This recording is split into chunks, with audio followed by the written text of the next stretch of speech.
Hello there friends, so we finally got it, the Crownfall update. New Arcanas, new event, new lore, and a lot of other stuff. We will discuss and show all of it, but first, Miposhka broke his leg and gonna play on the arena with crutches. There's also drama in Bad Boom. Falcons will play with a new player at ESL One Birmingham, and much more. Without further ado, let's get straight to it. And we're kicking off our new segment with the buzz around Taiga. At the time he was exposed, he was playing for the Leviathan, and obviously after this scandal his reputation took a serious hit, leading to his removal from the new team. As the club itself stated, we are against unsportsmanlike conduct and stand for values based on honesty. As for the player himself, you might as well consider his career over, because no one's gonna take a chance on someone associated with match fixing. Also, Ammar has some troubles in matchmaking. Well, as usual, this time he got in a fight with Yatoro. The whole conflict sparked over a simple tip from Falcons offlaner during the game. The two-time TI champion definitely didn't appreciate this behavior and called Ammar trash. It was a pretty silly and baseless conflict, but as for example Gork pointed out on his stream, and I kinda agree with him, Ammar's toxic antics are earning him a lot of enemies. And as No Tail said, to achieve maximum psychological advantage, you must master the tipping. I don't know guys, but it seems like Ammar is just playing with Yatoro to tilt him before the ESL tournament. But I don't really believe that that could work with Yatoro. And now, my friends, our favorite part. The prize pool for Riyadh Masters 2024 has been finally revealed, and I mean not for Riyadh Masters but for Esports World Cup 2024. The organizers issued an official statement announcing that over $60 million will be up for grabs, setting a new record in esports. About $7 million will be distributed during the qualifiers alone. And as Team Spirit's Corbin said, for money, yes. So with that kind of prize pool, you can expect that Team Spirit will come and take it easily, despite their current form. Last month and last week specifically, Reddit has been just flaming the developers. We've once again seen the peculiar ultimatum of Bounty Hunter threatening with couriers. Like every 12 hours, if Valve doesn't release the patch, they will be killed. And overall, Reddit was filled with stories, both good and funny, and some strange and hateful. Imagine if instead of Crownfall, Valve would just release a gameplay patch tweaking some armor by 1 and that's all. But anyways, just 2 couriers later, Valve did it. First, it was a lore comic about Skywrath Mage and Vengeful Spirit. It's a whole 118 pages. What am I, gonna read it? Yes, of course I will. It's cool, it looks decent, and it's filled with humor and drama, so I highly recommend. Note that Valve just released a comic book, no patch yet. But then, 3 hours later, it happened. Can you believe it? Let's discuss it.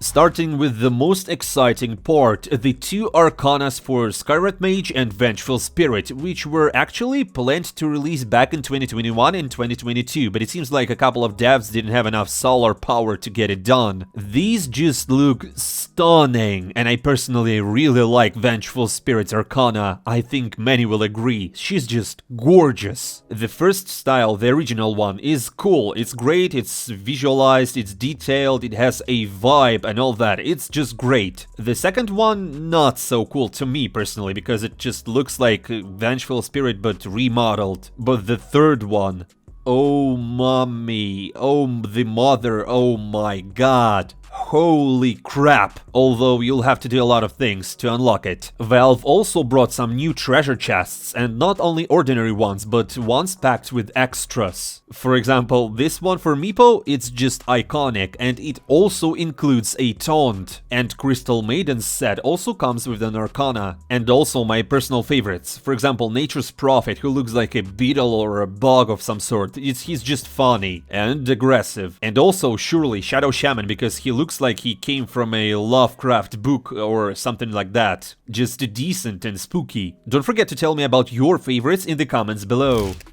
In addition, Valve also launched an event divided into 4 acts. They will last since today to August 8th, almost 4 months. And no, you can't complete them all at once, you'll have to wait until Valve brings new content. But I guess we Dota players can handle it. The event itself is pretty cool. They've brought back the candy shop, tossed in some free treasures, and reintroduced Cavern Crawl. Basically, they combined everything Dota players loved in the battle passes. It's just a shame that they didn't bring back the battle pass itself. Well, and no new game modes. For now, you basically complete the event by playing turbo or matchmaking or just pubs, as it previously worked with the Cavern Crawl. By the way, there's also paid content. You can just spend your money and buy the Arcana instantly. But the coolest part of the event is that if you just play it, you can earn coins that you can spend on discounts for the Arcanas. Without these discounts, you'll have to pay $300. And here's how the players reacted to all the buzz. For example, Fly liked it. The idea of an ongoing act spanning over the course of the year is great. Also, more lore. Thumbs up. Timado, for example, wrote this: new content plus comic hype. And here come the opinions of Ramzes and Quinn. And well, who would have thought they didn't agree with each other? In short, Ramzes really didn't like the event and voiced his opinions quite harshly. However, Quinn saw things differently and heroically defended Valve. And overall, judging by the reactions of many pro players and celebrities, it seems that the event was generally well received, with a few exceptions, of course, but that's okay.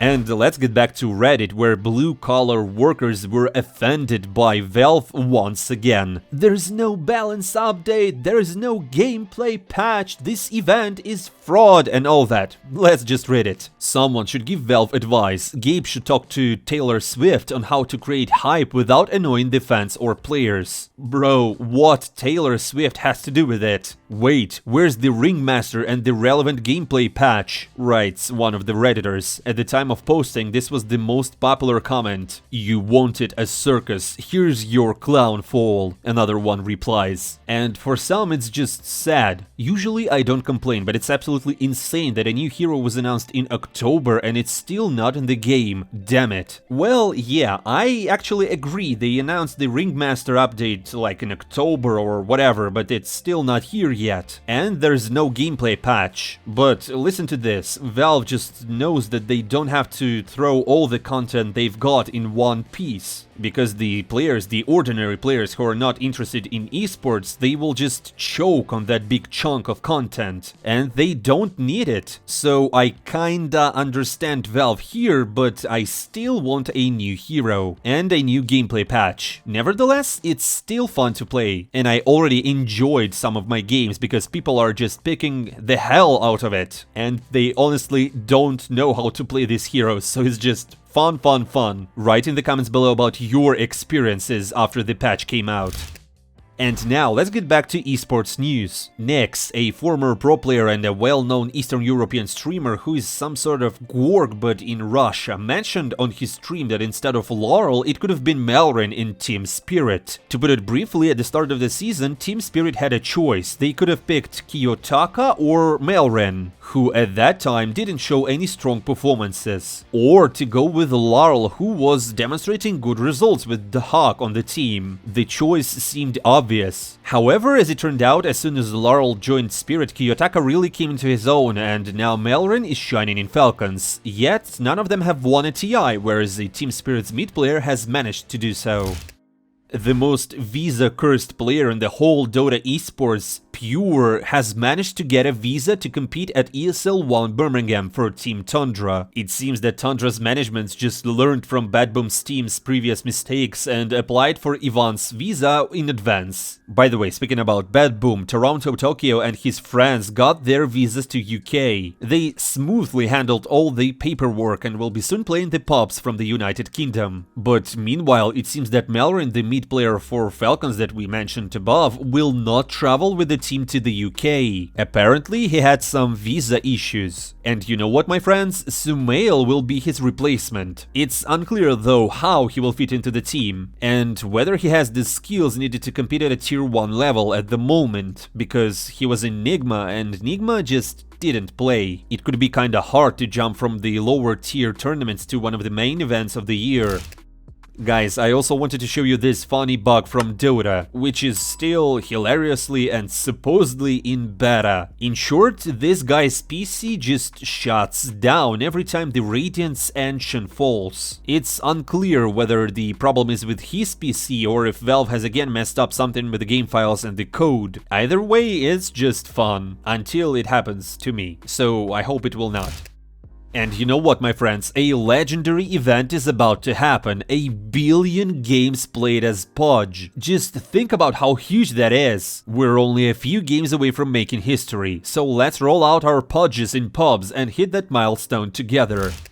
Now let's move from fun news to not so fun news. Miposhka will be playing at ESL One Birmingham on crutches. Team Spirit's captain shared that he had an unfortunate football accident. As a result, a dislocated kneecap, which popped back into the place when he got into the car. Sounds strange. Nonetheless, doctors have put him in a cast for 2 weeks. He just wrote, "Expect me on the arena on crutches. Miposhka, speedy recovery to you and good health." But you know what? That is dedication. The video is not over yet, but I just wanted to remind you that we have a Patreon link in the comments below. You can support our channel and our team by just throwing in some money. We would really appreciate it. And anyways, let's get back to news.